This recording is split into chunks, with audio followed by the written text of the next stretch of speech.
Si vous avez un projet de voyage qui vous tient à cœur, je vous encourage, je vous fais confiance et je suis sûr et certain que vous allez réussir ce projet de voyage. Mais une chose que vous devez garder à l'esprit, c'est que voyager nécessite une bonne planification pour bien sûr éviter les imprévus. Et c'est de ça que je veux qu'on en parle dans cette vidéo. Mais avant tout, permettez-moi, si c'est la première fois que vous voyez ce visage, je m'appelle Kofi. Et ici, vous êtes sur Visamo International, la chaîne qui promeut le voyage, l'aviation et le business. Si ce sont des sujets qui vous passionnent tout comme moi, la seule chose que vous devez faire, c'est simplement de vous abonner pour qu'on puisse faire l'aventure ensemble. J'ai l'habitude de dire à quiconque veut l'entendre, quand vous décidez de voyager et que vous avez suffisamment de moyens, je veux dire financiers, vous ne vous posez pas certaines questions. Par contre, quand vous décidez de voyager et que vous n'avez pas suffisamment de moyens financiers, vous vous posez mille et une questions. Pourquoi? Parce que même parfois, pour vous offrir un billet d'avion, c'est difficile. Avoir le visa, compliqué.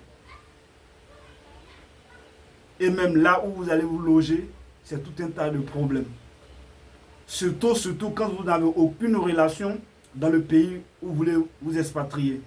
Parce que vous savez que dans les pays développés, il y a vraiment des règles, je veux dire strictes. Ce qui fait que tout le monde ne peut pas aller en Europe ou en Occident comme il le veut, quand vous ne respectez pas certaines règles ou les normes. Parce que bien sûr, ils ont construit les pays, ils ont créé les conditions pour qu'ils soient vraiment à l'aise. Donc ils n'ont pas besoin de prise en charge. C'est d'ailleurs pour cette raison que le visa existe.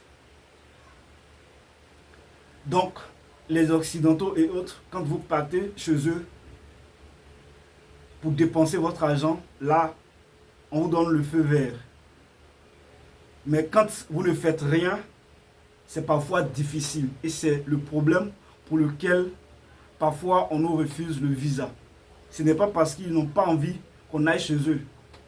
Mais vous-même posez-vous la question, qu'est-ce que vous faites? Qu'est-ce que je fais? C'est là le bas blesse. Donc pour moi c'est simple. Il y a un adage qui dit Charity begins at home. La charité bien ordonnée commence par soi-même. Avant d'aller chez les autres, vous-même visitez chez vous. Quand je dis chez vous, si vous êtes africain et que vous êtes sur le continent africain, même si dans votre pays d'origine c'est difficile de vous en sortir, vous avez des pays frontaliers que vous pouvez séjourner, vivre pendant un moment. Si c'est un travail que vous avez du mal à trouver dans votre pays d'origine, je vous assure que si vous partez dans un pays voisin, c'est sûr et certain que vous trouverez quelque chose à faire. Ça c'est certain. Donc si vous avez un projet de voyage qui vous tient à cœur, mais vous n'avez pas suffisamment de moyens, au lieu de passer par la Méditerranée, chose d'ailleurs que je n'encourage pas. Parce que si vous avez décidé de voyager, vous avez décidé d'aller en Europe, aux États-Unis, peu importe, c'est parce que vous avez à cœur de soutenir votre famille. Parce que je me suis rendu compte que la plupart des Africains, je n'ai pas fait une étude appropriée, mais la plupart des Africains qui vont en Occident pour se chercher, comme on a l'habitude de le dire, la plupart d'entre eux, c'est pour avoir une vie meilleure et puis ensuite revenir et soutenir la famille. Ça, c'est le rêve de la plupart d'entre nous. C'est une bonne chose de vouloir changer sa condition bien sûr, la situation dans laquelle on se trouve, et aussi penser à sa famille, à son entourage. Ça, c'est une bonne cause. Mais je vous suggère qu'on fasse les choses, bien sûr, dans les règles. Parce que, encore une fois, je n'ai pas de chiffre exact, mais analysez bien la situation. Quand vous prenez les gens qui veulent aller en Europe, en Occident, qui passent par la Méditerranée, qui traversent la mer, combien de personnes arrivent à destination? Chaque année, chaque mois, chaque semaine, chaque jour, il y a des milliers de personnes qui perdent leur vie simplement parce qu'il manque d'informations.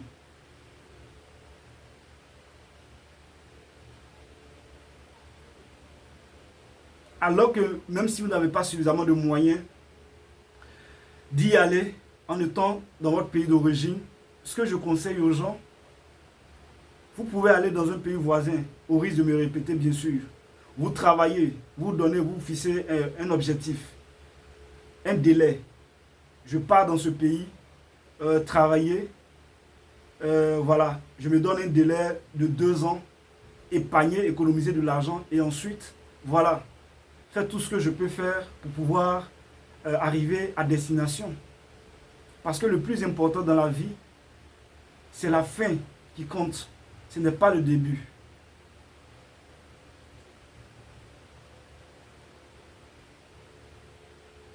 Et donc, pour ne pas aller dans tous les sens, en début de vidéo, bien sûr, je parlais de planification.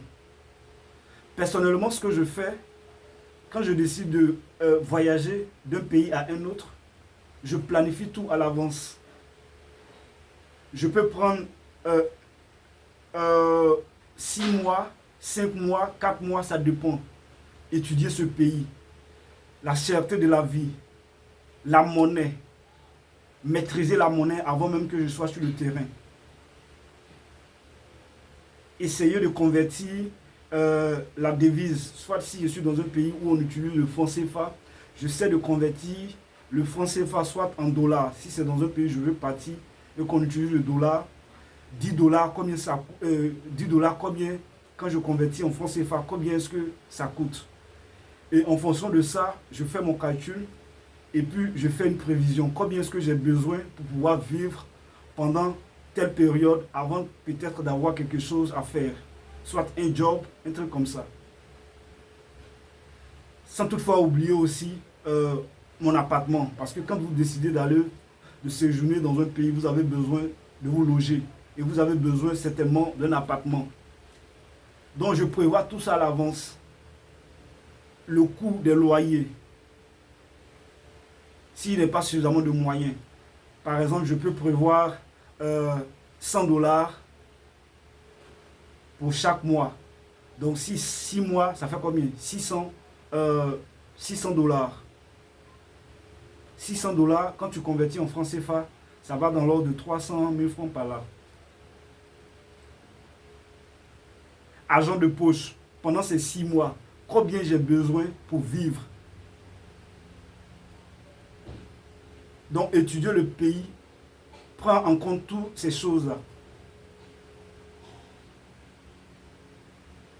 Si je dois m'acheter un billet d'avion, à quelle période je dois acheter mon billet pour que ça me revienne moins cher? Et ça, j'achète mon billet 2 mois à l'avance, avant mon départ. 3 mois. Parce que le seul billet que vous pouvez avoir peut-être à 400 dollars ou bien 300 dollars, si vous achetez votre billet 3 mois à l'avance, le même billet, une semaine avant votre départ, ce même billet peut coûter 1000 et quelques dollars. Donc je fais toutes ces prévisions, je planifie tout ça pour pouvoir éviter bien sûr les imprévus. Et parfois, ça me choque un peu parce que je vois certaines personnes qui se réveillent un bon matin parce qu'ils voient les gens voyager, ils ne planifient rien à l'avance. Parfois même, ils n'ont même pas les documents administratifs, pas de visa, pas de carte d'identité nationale de leur pays d'origine. Ils n'ont aucun document qui justifie qu'ils sont de tel pays où ils sont de... Voilà, ils se réveillent, excusez-moi, un bon matin. Et puis voilà, ils prennent la route.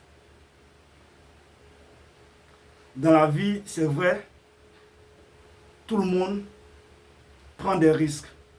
Mais vous devez prendre des risques calculés.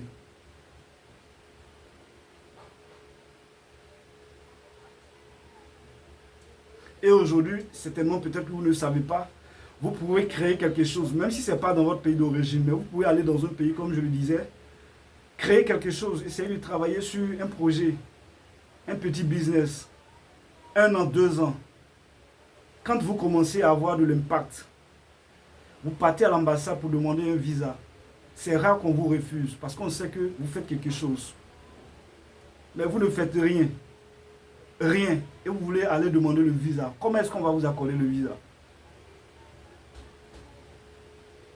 Quand vous êtes en Afrique, il n'y a pas de problème. La plupart des pays, vous pouvez circuler, même si parfois c'est difficile, je peux comprendre. Quand vous prenez le bus, les tracasseries routières et tout ça, je comprends. Mais n'empêche que vous pouvez quand même vous circuler sans vous soucier de quoi que ce soit. Mais quand vous décidez d'aller en Europe, c'est notre réalité. Ça n'a rien à voir avec l'Afrique. Donc vous devez planifier tout à l'avance.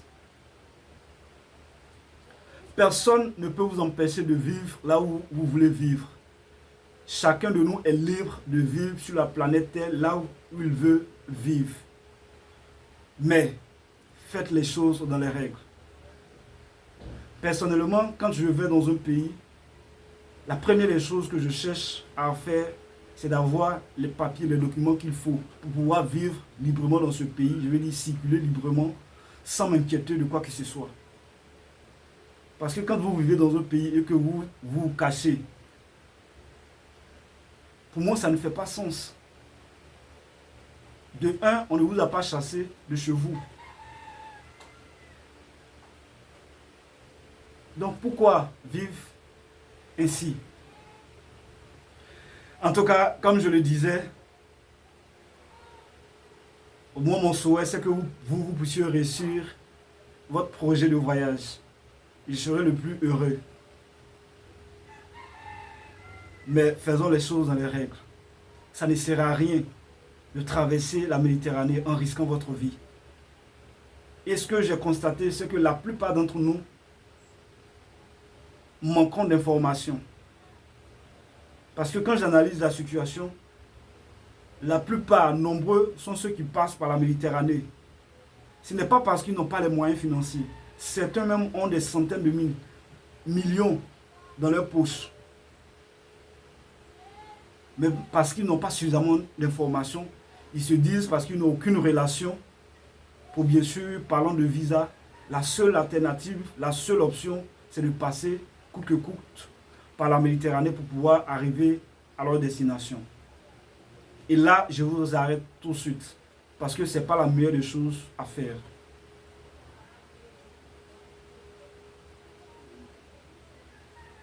Donc, comme je le disais, pour ne pas me répéter, si vous avez un projet de voyage, vous devez savoir que vous devez à l'avance planifier tout. Et je vous assure, si vous le faites, vous n'allez pas regretter. Parce que la réalité en est une autre chose.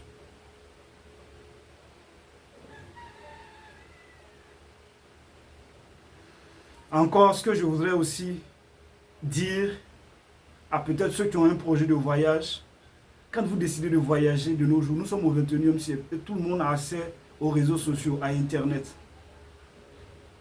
Donc vous ne pouvez pas vous baser sur des photos des gens que vous avez vus sur les réseaux sociaux qui va vous conduire à prendre des décisions sans toutefois réfléchir aux inconvénients. C'est très important. Comme j'ai l'habitude de le dire à quiconque veut l'entendre, la réussite n'est pas déterminée par un endroit. C'est chacun qui crée sa réussite. Peu importe l'endroit où vous vous trouvez sur la planète Terre. Que vous soyez en Afrique, que vous soyez en Europe, que vous soyez aux États-Unis, peu importe là où vous êtes, c'est vous qui créez les conditions pour pouvoir réussir. Quand j'ai pris conscience de cela, j'ai arrêté de me faire des illusions. Parce qu'il n'y a pas de paradis qui existe.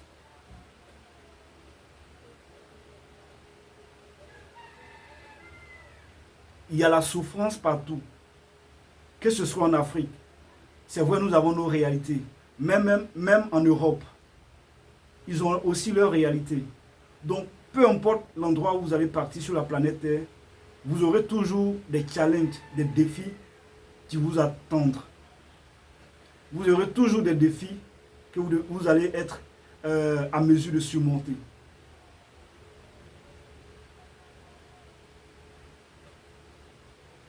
Donc, ne vous laissez pas, je veux dire, berner, ne vous laissez pas tromper par quiconque. Malheureusement, ça existe.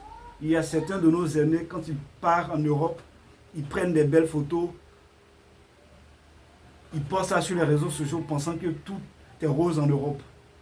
Mais comme je le disais tout à l'heure, aujourd'hui nous avons les réseaux sociaux, nous avons Internet. Donc il n'y a aucune excuse qui tienne la route. Vous avez toutes les informations dont vous avez besoin sur Internet. Donc c'est ce que je tenais à partager avec vous. En tout cas, personnellement, c'est ce que je fais pour pouvoir effectuer mes voyages sans grands moyens, en planifiant tout à l'avance.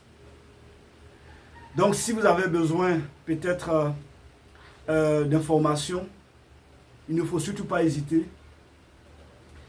J'ai vraiment hâte de vous lire et d'échanger avec vous. D'ici là, portez-vous bien et on se donne rendez-vous au sommet.